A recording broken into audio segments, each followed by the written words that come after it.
जी audio clip viral झालेली आहे, जर ती खरीच असेल तर मला भारतीय जनता पार्टीच्याही लोकांना विचारणं आहे की तुमच्याच पक्षामध्ये काम करणाऱ्या महिला पदाधिकाऱ्यांच्या बाबतीमध्ये असले अश्लील वक्तव्य करणारे हे भारतीय जनता पार्टी कसं खपवून घेतं. कारण अधिवेशनाच्या काळामध्ये मुख्यमंत्री महोदयांनी एक वक्तव्य केलं होतं की जे लोक टीका टिप्पणी करतात असल्या भाडेके टट्टू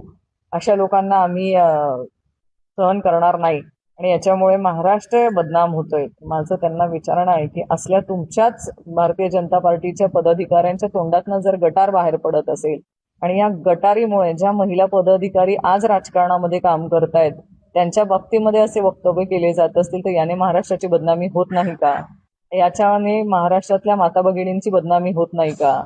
आज कुठलीही महिला राजकारणात काम करते तर तिच्या बाबतीमध्ये असली अश्लील भाषा वापरण्याचा अधिकार तरी तुमच्या पदाधिकाऱ्यांना कोणी दिला? आणि ह्याच्यात खेद काय वाटतो, ज्याच्यामध्ये जे तथागतित ऑडिओ क्लिप आमच्यापर्यंत पोहोचले आहेत त्याच्यामध्ये जे मंत्री महोदयांशी चर्चा करताना किंवा संभाषण करतानाची जी ऑडिओ क्लिप आहे, मला वाईट एवढं वाटतं की एखादा कार्यकर्ता गटार म्हणून बोलू शकेल किंवा त्याची ती वृत्ती असू शकते, पण तसली भाषा मंत्री महोदय तरी कसे ऐकून घेऊ शकतात? त्यांनी तरी त्यांना थांबवणं गरजेचं होतं किंवा थांबा, असली भाषा कुठल्याही महिलेच्या बाबतीत करू नये असं तरी त्यांना म्हणणं गरजेचं होतं, पण तेही कुठे होताना ते ऑडिओ क्लिपमध्ये दिसत नाहीये. खरं ही महाराष्ट्राची संस्कृती नाही, ही भारतीय जनता पार्टीची देखील संस्कृती नाही, पण ही भारतीय जनता पार्टी ही नवीन भारतीय जनता पार्टी आहे. आम्ही ज्या भारतीय जनता पार्टीमध्ये काम केलं होतं ती पार्टी वेगळी होती आणि आजची भारतीय जनता पार्टी ही वेगळी झाली आहे का असं म्हणायला आता वावगं आहे.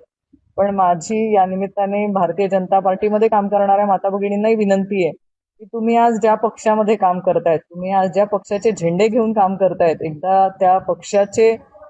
नेते किंवा त्या पक्षाचे पदाधिकारी तुमच्या बाबतीमध्ये कसे वक्तव्य करतायत हे देखील तुम्ही या क्लिपच्या माध्यमातून ऐकू शकतात. कारण भारतीय जनता पार्टीचे झेंडे जिथे जे नंदुरबार जिल्ह्यातल्या माता भगिनी माझ्या उचलताना दिसत आहेत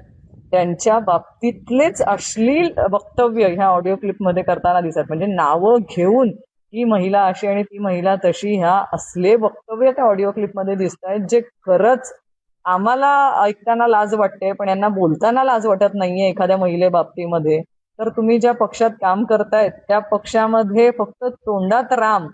आणि वृत्तीमध्ये रावण असं काहीतरी आम्हाला दिसतंय, तर तुम्ही कुठल्या पक्षात काम करतायत ह्याच्यावरती तुम्ही नक्की माता भगिनींनी विचार करणं गरजेचं आहे की तुमच्या बाबतीमध्ये किती अश्लील घाण प्रकारे तुमचे पदाधिकारी असतील, तुमचे नेते असतील, तुमच्या बाबतीमध्ये संभाषण करतायत. खरंच महाराष्ट्राची ही संस्कृती नाहीच आणि या सगळ्या माता भगिनी आम्ही सगळेच असल्या वक्तव्य कुणीही सहन करणार नाही.